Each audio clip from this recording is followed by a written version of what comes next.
샬롬, 한 주 동안 주님의 은혜 가운데 평안하셨습니까?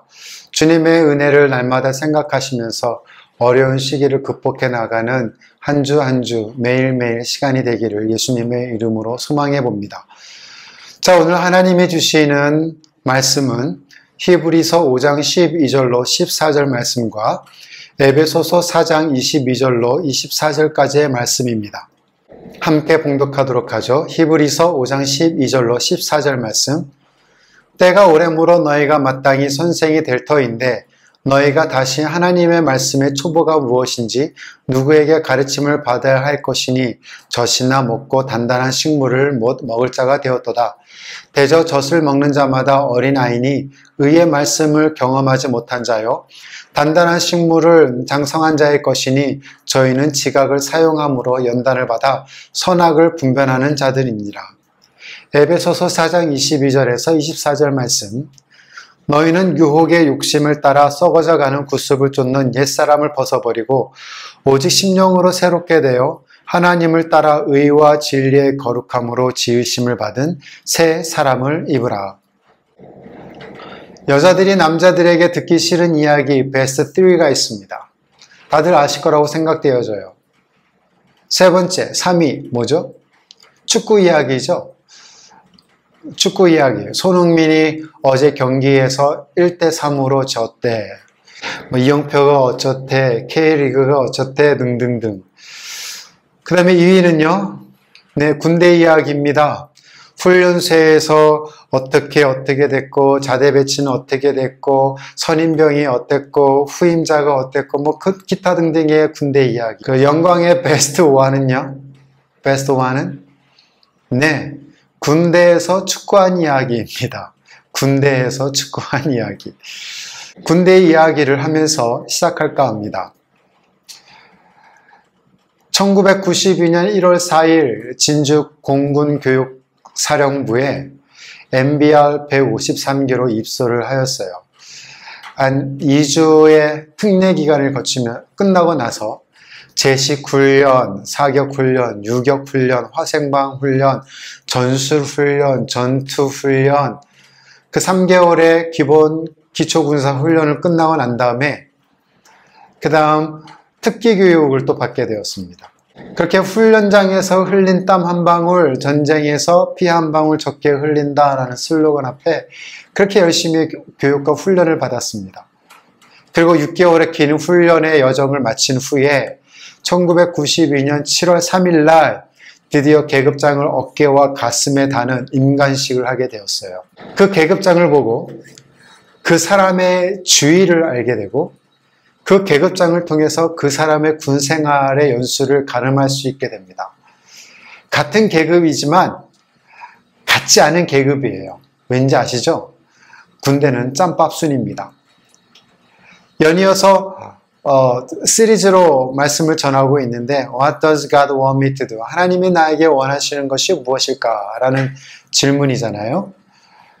첫 번째 주제는 뭐였죠? 예배였습니다. Living sacrifice.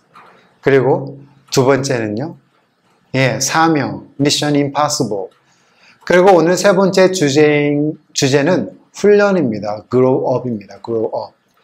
왜 하나님께서 여러분에게 훈련을 요구하시는지 알아보고 여러분이 어떻게 해야 할지 생각해보는 시간을 갖도록 하겠습니다. 태어나면서부터 피아노를 잘 치는 아기가 있습니까? 태어나면서부터 바이올린을 잘 연주하는 아기가 있나요? 태어나면서부터 3개 국어를 능통하게 하는 아기가 있습니까? 없죠. 모든 것들에는 꾸준한 훈련과 연습과 그리고 교육이 필요합니다. 악보를 읽는 방법을 모르는데 피아노나 바이올린을 연주할 수가 없어요.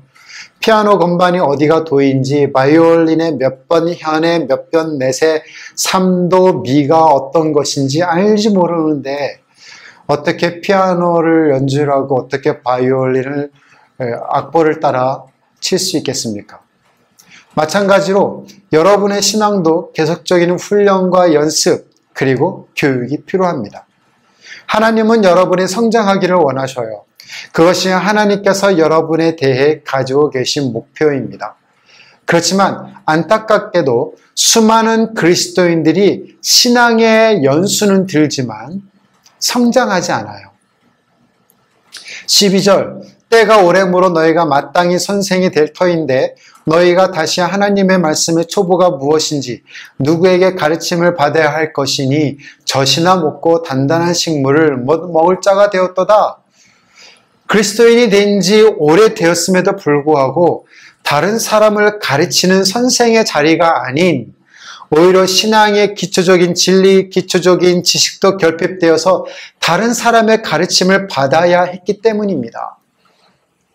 아직도 계속 기저귀를 차고 젖병을 빨며 영적 유아 상태에 머물러 있기 때문이에요. 인간 성장 발달 단계의 기초는 영아기입니다. 태어나서 젖을 필요로 하는 어린아이죠.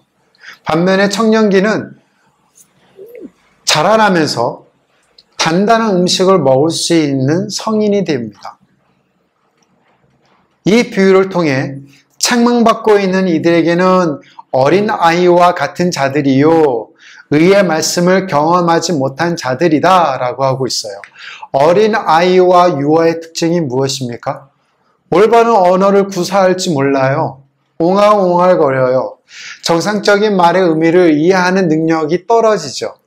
또한 옳은 것을 분별하는 도덕적인 기준을 알지 못합니다. 어린아이의 특징을 종합해서 이 비유에 접목을 시키면 젖을 먹는 자들은 그리스도에 관한 진리를 온전히 이해하지 못할 뿐만 아니라 그리스도인으로서 영위해야 한 합당한 삶을 살지 못하고 있는 것입니다. 그래서 고린도전서 3장 1절과 3절에 이렇게 얘기하고 있습니다. 형제 여러분, 나는 여러분에게 영적인 사람을 대하듯이 말할 수가 없어서 세속적인 사람, 곧 그리스도 안에서 어린 아이를 대하듯 합니다. 내가 여러분에게 젖을 먹이고 단단한 음식을 먹이지 않았습니다. 이것은 여러분이 그것을 소화시킬 능력이 없었기 때문입니다. 여러분은 지금도 마찬가지입니다. 아직도 여러분은 세상 사람들처럼 살고 있습니다. 여러분 가운데 시기와 다툼이 있는데 어찌 육적인 세상 사람들처럼 행동하는 것이 아니라고 할 수 있겠습니까? 사도 바울이 고린도 교회 성도들에게 뭐라고 얘기해요? 세속적인 사람, worldly Christian이라고 얘기하는 겁니다. 시기와 분쟁이 있고 육적인 세상 사람들처럼 행동한다고 지적하는 것이에요. 이런 사람들을 뭐라고요? 어린 아이 같다고 얘기를 합니다. 오랜 신앙의 연륜에 걸맞는 성장을 이루지 못하는 사실은 참 안타까워요. 영적인 미숙아입니다. 여러분은 어떻습니까? 여러분 어떠하세요? 이른 주일날 아침에 교회 가기 싫어하는 아들한테 어머니가 훈계를 합니다. 달래봅니다. 권면을 해봅니다. 하지만 이 아들은 어머니한테 교회 가기 싫은 이유를 열거를 해버려요. 어머니 교회에 들어서마자 얼굴에 미소도 없고 인상과 세상에 찌든 얼굴로 안내를 서는 집사님들 정말 싫어요. 헌금함에 꽂혀있는 많은 헌금 봉투 내역들 싫어요. 알지 못하는 찬양을 부르는 찬양대, 불협화음이 되어지는 성가대, 장로님의 대표 기도는 어때요? 창세기에서부터 계시록까지 쭉 열거해야 되잖아요. 지루한 예배, 정말 저 교회 가기 싫어요. 근데 그 이야기를 들은 어머니께서 아들에게 단 한마디 하십니다. 네가 그 교회 담임 목사잖아. 무슨 얘기하고 있는 거예요? 내가 몇 년째 예수를 믿고 있는데 내가 집사가 된 지 얼마나 되었는데 내가 이 교회 장로라고, 내가 이 교회 담임 목사라고. 참 안타까운 현실이죠. 강단에서 선포되어지는 하나님의 말씀을 자기에게 책망하는 것처럼 듣고 설교자인 담임 목사님을 대적하고, 그리고 때로는 교회의 성도 간의 시기와 다툼으로 인해서 교회에 안 나오고 새벽 기도회와 모든 공예배에는 열심을 내는데 그 사람이 가는 곳에는 항상 분쟁이 있는 트러블 메이커로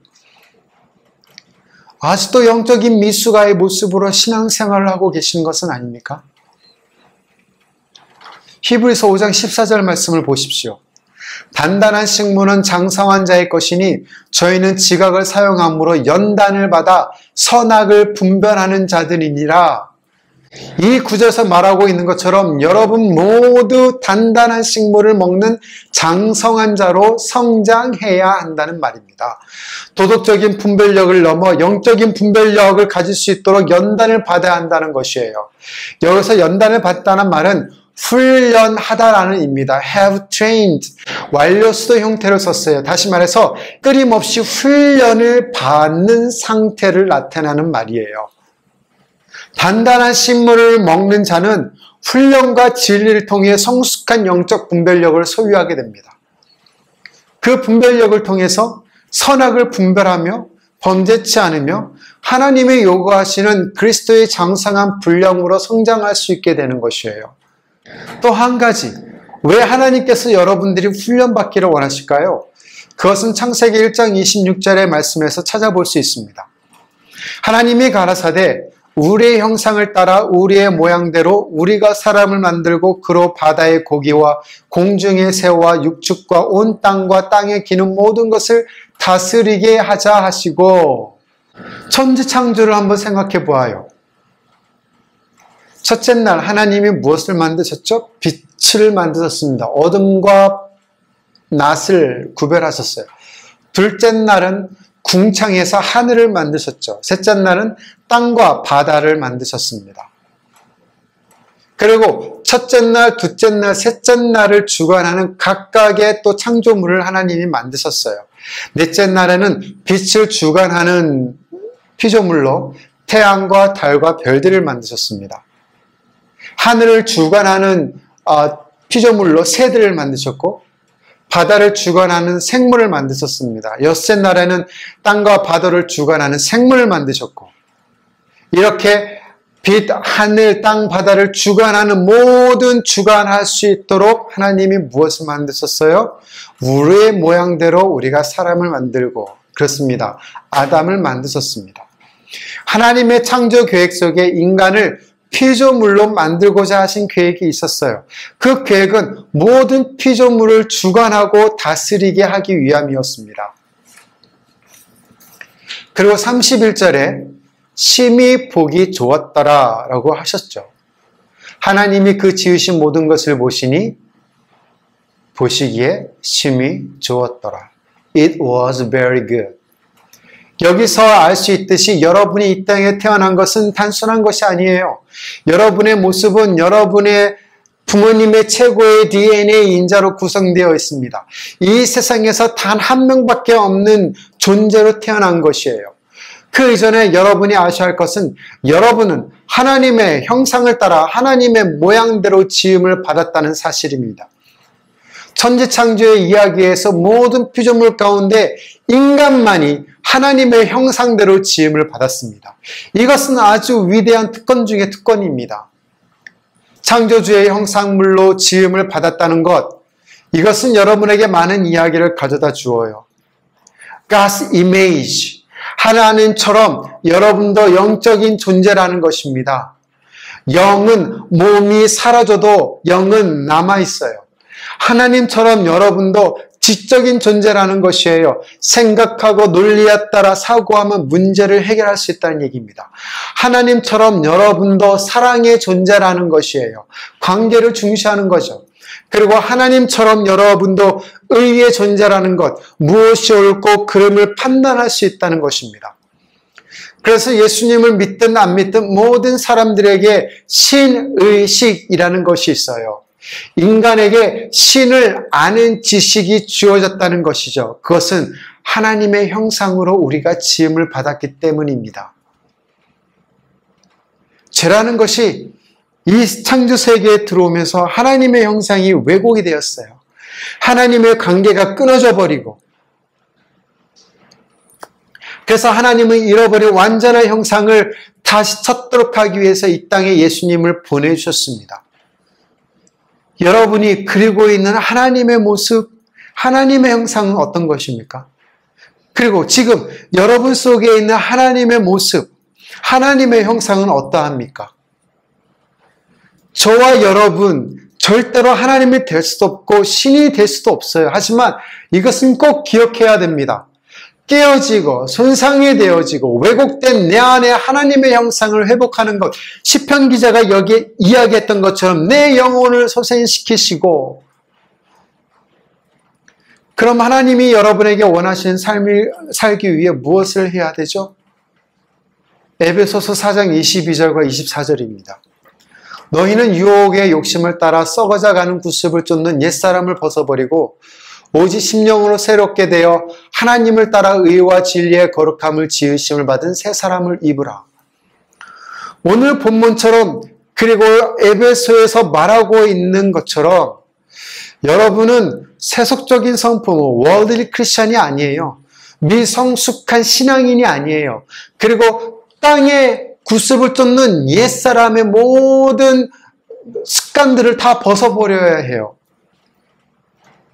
예수를 믿으면 완벽한 건강이 따라오고, 예수를 믿으면 편안한 삶이 보장이 되어지고, 예수를 믿으면 끊임없는 행복의 나날들이 펼쳐지고, 예수님을 믿으면 여러분의 꿈이 실현되는, 예수님을 믿으면 예수를 믿고 기도하고 그러면 어려웠던 모든 문제들이 빠르게 해결되어진다라고 생각하는 것, 이건 어린아이 같은 생각입니다.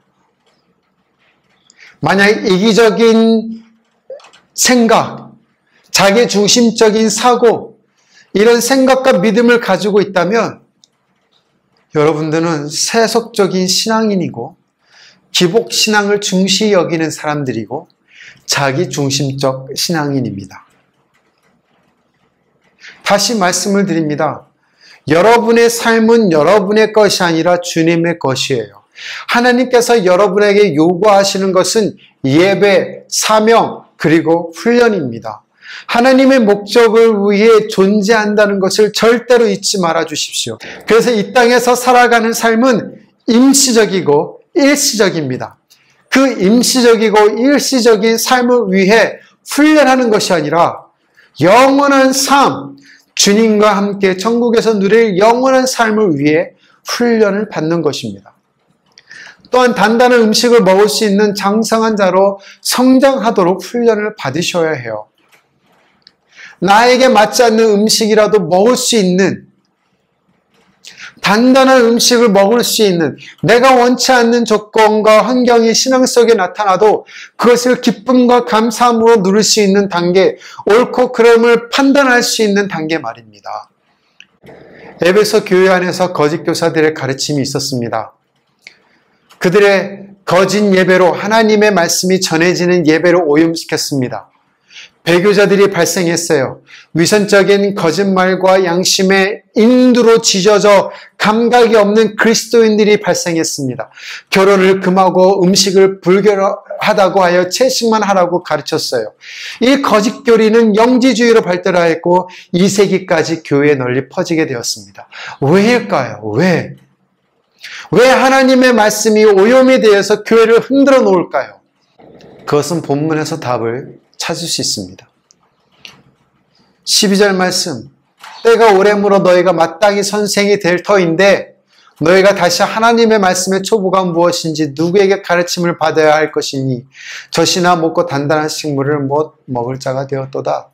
뭐예요? 세속적인 그리스도인이 되었다는 말이에요. 13절, 대저 젖을 먹는 자마다 어린아이니 의의 말씀을 경험하지 못한 자요. 무슨 말씀입니까? 의의 말씀을 경험하지 못했기 때문입니다. 14절, 단단한 식물은 장성한 자의 것이니 저희는 지각을 사용함으로 연단을 받아 선악을 분별하는 자들이니라. 뭡니까? 연단을 받지 않고 선악을 분별하지 못했기 때문입니다. 그래서 교회가 오염이 되었어요. 지금의 한국 교회를 보면 너무나 가슴이 아파요. 지금도 한국 내에 이단 종파들이 많이 있습니다. 전 세계적으로도 이단이 많은 포교 활동을 하고 있어요. 교회 내에서도 거짓 교사로 활동하면서 교회를 분열시키고 있어요. 그 이유는 무엇입니까? 그렇습니다. 하나님의 말씀, 진리를 경험하지 못했기 때문에 그래요. 젖을 먹는 자들은 예수에 관한 진리를 온전히 이해하지 못할 뿐만 아니라 그리스도인으로서 영위해야 할 영적인 합당한 삶을 살지 못했기 때문에 그렇습니다. 하나님의 형상대로 지음받은 대로 살지 못했기 때문에 그래요. 그러면 어떻게 해야 할까요? 당장 예배 후에 영적 훈련소에 입소해야 할까요? 당장 기도원에 올라가서 산기도하며 나무 한 그루를 뽑아야 할까요? 영아들을 한번 생각해 보아요. 영아들이 커가면서 오랄 단계가 있습니다. 입으로 느끼는 거죠. 낮은 포복으로 기어가서 무엇이든지 다 입으로 가져가요. 입으로 가져가서 먹을 수 있는 것인지 아닌지를 판단합니다. 심지어 기저귀에 있는 똥도 입으로 가져가죠. 그 다음은 호기심의 단계예요. 무엇이든지 다 열어보아요. 두들겨보고 입어보고 그래서 알아갑니다. 그 호기심 때문에 걷기 시작해서 걸어가면 상황 끝. 모든 것이 내 손 안에 있소이다. 젖을 먹던 영아가 유아식을 합니다. 놀랍게도 이빨이 2개밖에 나오지 않았는데 이빨이 나오면서 씹기 시작해요. 그러면서 젖보다도 새로운 음식을 찾기 시작하죠. 죽을 먹기 시작하고 과일을 먹기 시작하고 뻥튀기를 먹기 시작합니다. 그러다가 조미료가 들어간 음식에 손이 들어가요. 오묘하고 단 과자, 사탕, 그리고 그렇게 알아갑니다. 여기서 알아간다는 것은 경험을 통해서 얻어진 지식을 얘기를 해요. 그리고 결국에는 단단한 음식까지 먹을 수 있는 단계까지 성장하게 되는 것이죠. 그러나 영적 성숙도의 지표가 내가 얼마나 많은 성경 지식과 진리와 교리를 아는 것으로 결정하면 안 됩니다. 아무리 많은 성경적 지식을 가지고 있어도 제자의 삶, 그리스도인의 행함이 없다면 그것은 성숙한 것이 아니에요. 여러분의 행동은 배우고 깨달은 교리와 일치해야 하고 여러분의 믿음은 그리스도와 같은 행동이 함께 따라야 합니다. 여러분이 장성한 분량으로 성장하기 위해서는 단단한 음식을 먹고 옳고 그름을 판단하기 위해서는 훈련 조기가 되시는 성령과 함께 훈련을 받으셔야 합니다. 여러분이 훈련에 임하겠다고 진지하게 결정하는 순간 성령님도 도와주셔요. 옛 관습들을 버리고 새로운 습관을 개발하며 생각하는 방식을 의도적으로 변화시켜야 합니다. 넘어짐에 대한 두려움을 잊어버리십시오. 당연한 것입니다. 부끄러움의 감정에 상관없이 자신을 성령님께 위탁하십시오. 그냥 앉아서는 성장할 수 없습니다. 힘을 써야 합니다. 구원은 여러분의 노력으로 이루어지는 것은 아니지만 영적 성장은 여러분의 노력으로 이루어집니다. 새번역 성경으로 본문을 다시 읽어보죠. 22절. 여러분은 지난날의 생활 방식대로 허망한 욕정을 따라 살다가 썩어 없어질 그 옛사람을 벗어버리고 마음의 영을 새롭게 하여 하나님의 형상을 따라 참 의로움과 참 거룩함으로 지으심을 받은 새 사람을 입으십시오. 네. 그러기 위해서 22절에서 말씀하고 있는 것처럼 옛사람의 모습을 벗어버려야 합니다. 23절, 여러분의 마음의 태도를 새롭게 해야 합니다. 그리고 마지막으로 24절, 하나님의 형상에 따라 의와 진리의 거룩함으로 지음을 받은 새 사람을 입어야 합니다. Clothe yourself with a new person created according to God's image in justice and true holiness. 네, 그렇습니다. 하나님의 훈련 장소가 그곳이 어디인든 간에 그곳이 광야이든 그곳이 사해 바다이든 그곳이 어디든지 가정이든 회사이든 사업장이든 훈련에 임하십시오. 하나님의 말씀을 정확하게 알기 위해 섬기시는 교회에서 바른 성경 교육을 받으십시오. 하나님의 형상에 따라 의와 거룩함으로 그리스도인의 삶을 사십시오. 그리고 이 훈련의 과정에서 조급함을 버리십시오. 훈련을 통한 영적 성숙은 한순간에 자동적으로 이루어지지 않습니다. 그러기에 의도적인 헌신이 필요합니다. 훈련과 교육을 통해서 성장하기를 원하고 성장해야겠다고 결정하고 성장을 위해 노력하고 성장을 위해 몸부림쳐야 합니다. 그래야 여러분 안에 왜곡된 하나님의 형상이 회복되고 예수의 제자로서의 진정한 삶을 살아갈 수 있습니다. 여러분의 신앙 훈련의 임관식이 있는 날이 여러분의 신앙이 그리스도의 장성한 분량에 충만한 데까지 자라나기를 소망해 봅니다. 그 날이 여러분의 임관식이에요. 그때 멋진 정모를 하늘 높이 던지는 기쁨을 나누는 때가 올 것입니다. 다시 한번 에베소서 4장 13절을 읽을까요? 우리가 다 하나님의 아들을 믿는 것과 아는 일에 하나가 되어 온전한 사람을 이루어 그리스도의 장성한 분량이 충만한 데까지 이르리니. 이번 한 주간도 예수님을 깊이 묵상하는, 예수님과 동행하는 삶을 살아가는, 그리고 세상으로 보냄을 받는 진정한 제자도의 삶을 사시기를 예수님의 이름으로 축원드립니다. 아멘.